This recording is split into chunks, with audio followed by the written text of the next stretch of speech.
So fishing has finally been added back to the game. All you need for this are a fishing rod. You need some type of hook, whether it's bone or just a regular fishing hook that you find. And you need bait, which is a worm in most cases. It's easier to get worms now. You can use any sharp tool. You don't necessarily need a shovel. You just have to take something sharp, look at the ground, you can dig it right up. So once you have your worm, you take that. You're going to grab your hook, combine them both, and then you can craft a fishing bait.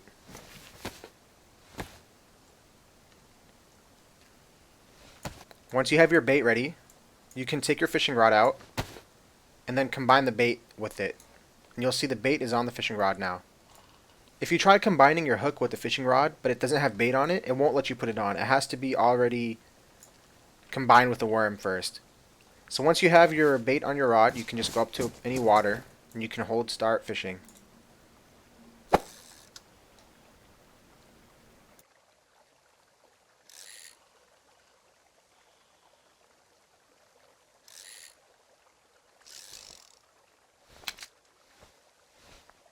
And there you go. After a while, you'll get that animation and you've caught a fish. If you're wondering how to make a bone hook, since you probably will have trouble finding a regular fishing hook, you just need to find bones from like any animal or if another human. You take a knife to their bones and it'll let you carve a fishing hook, a bone fishing hook.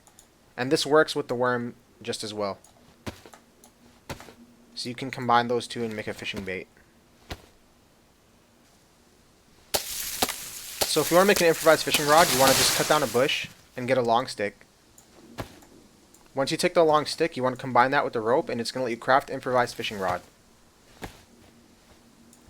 You see here we have our improvised fishing rod on the ground.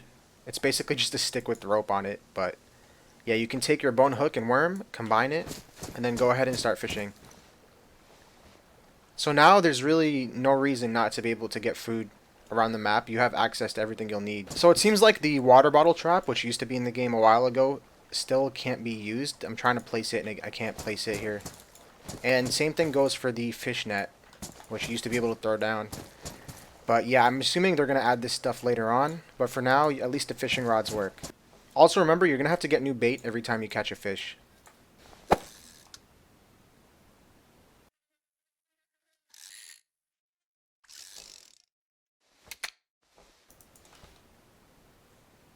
We caught a mackerel at the ocean, so obviously there's the fish type depends on where you are if you're in fresh or salt water. You no longer need a knife to cut bushes. You can go up to a bush and cut it with your hands. Just be careful though, because if you don't have gloves, you can risk cutting your hand and then you're going to have to bandage. There we go, we have short sticks. If you have a long stick, you no longer need a knife to break it apart. You can just use your hands. If you hold down left click, you can split it.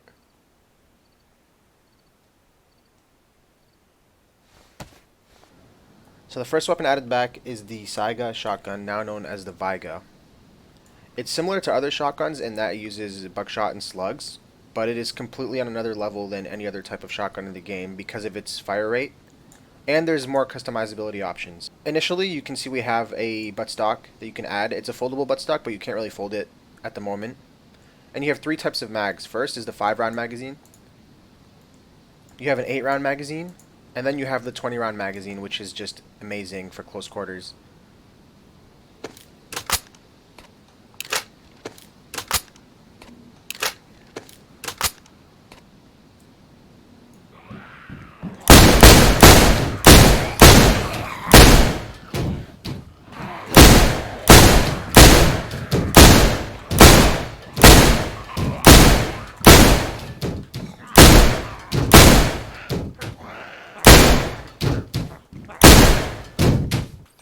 The second weapon that's been added back is the Blaze rifle. This is a double barrel rifle.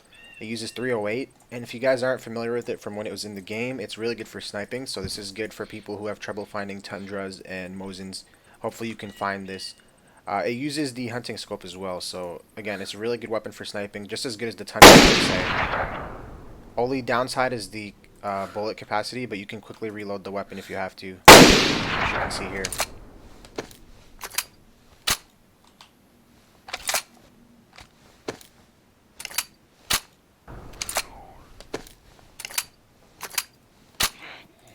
The next weapon added back is the BK-43, which used to be called the LZH shotgun. This is also a double barrel shotgun, and it's a basic weapon that you can find around cities. So hopefully this adds more variety to people playing in towns, and when you just start off, you might be able to find this weapon.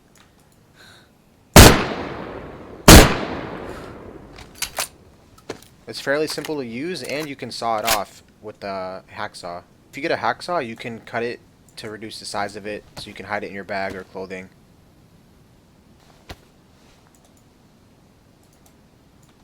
And there you go, you have the sawed-off version right there.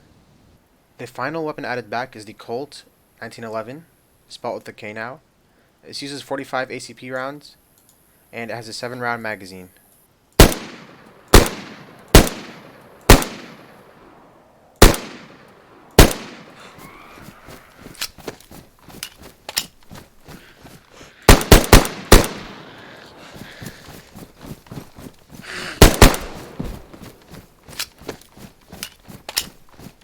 If you guys used to remember, there used to be an engraved Kolt 1911. I think that's also back in. I found it in the game files, but I haven't been able to actually find it in game, so it's not 100% confirmed. But it seems like they did add back the engraved one again. And it's basically the same thing, it just has this little engraved plate on the side.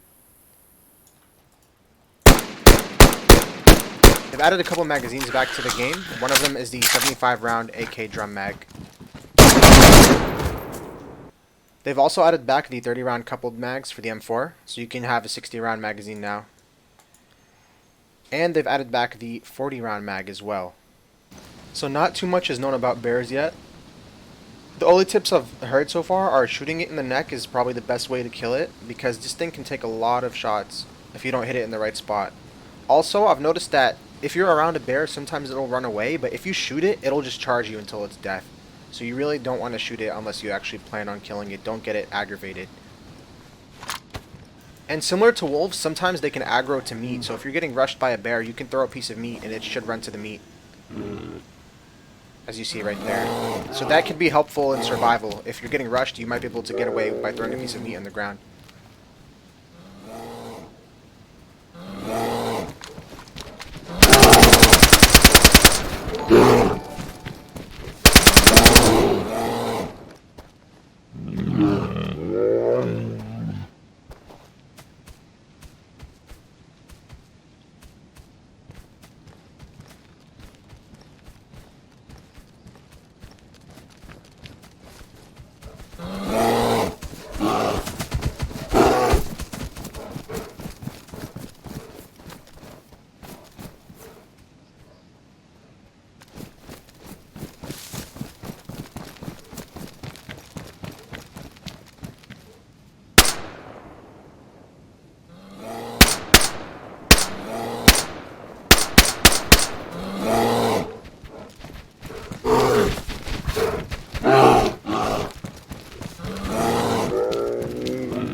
You can also throw items while prone now.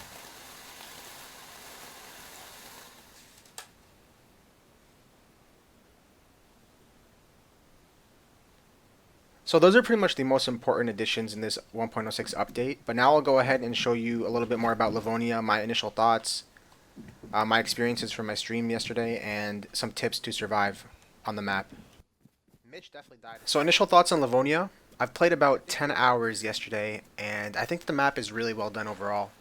It's really good looking. The forests are definitely different than what we see on Chernarus. The rivers and other natural features are unique as well, and it's just a nice feeling to run around on a new map and explore it. There isn't any coastline on this map, as far as I know. I couldn't find any, and I've checked like an online map, didn't see any coastline, but there's a decent amount of ponds and a large river that cut across the map, which make up for that. So it turns out that this map is meant for hardcore survival. Going in, I thought I could get away with barely looting anything and running south to the nice military locations and getting good gear, but it just wasn't possible. There's very, very, very little loot that spawns on this map currently, with the intention that we'll have to hunt and fish to survive. I found myself dying to the environment more than once, with dehydration and hunger being the biggest issues.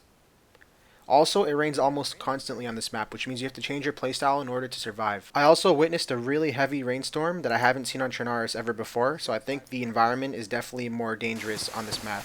Carl, is that you? Carl, I'm coming, dude.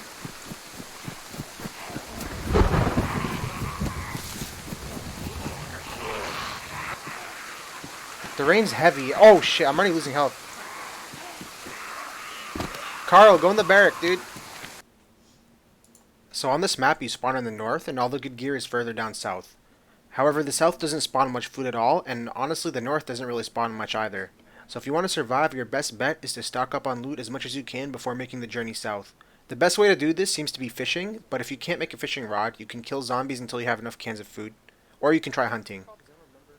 Waterproof clothing also makes a big difference because if you're caught in one of those large rainstorms without cover, you'll die really quickly. This is actually the first map where I actually had to team up with others in order to increase chances of survival. In the 10 hours that I played, I didn't find any tetracycline pills or any other meds, so getting sick is almost a guaranteed death sentence. One cool thing that I really enjoyed was the new assets that have been added. So there's a lot of overgrown areas now, and they have all new abandoned buildings, which spawn really good military stuff. And there's abandoned cars that you can salvage for parts. So if you're trying to build your car, you can go up to like one of the ruined cars and just take the door off and use it for your own vehicle, which is really useful. So if you're wondering when Livonia drops, it is going to be November 13th for PC and Xbox, according to the devs. If you guys are wondering about my Season 1 finale for my Dayz story, the episode's still being edited, and make sure you guys tune into that. It's going to be out in a couple of days, so you can watch the attack on my base and the other events we did before the server wiped. Thank you again for watching, and I'll see you guys in the next one.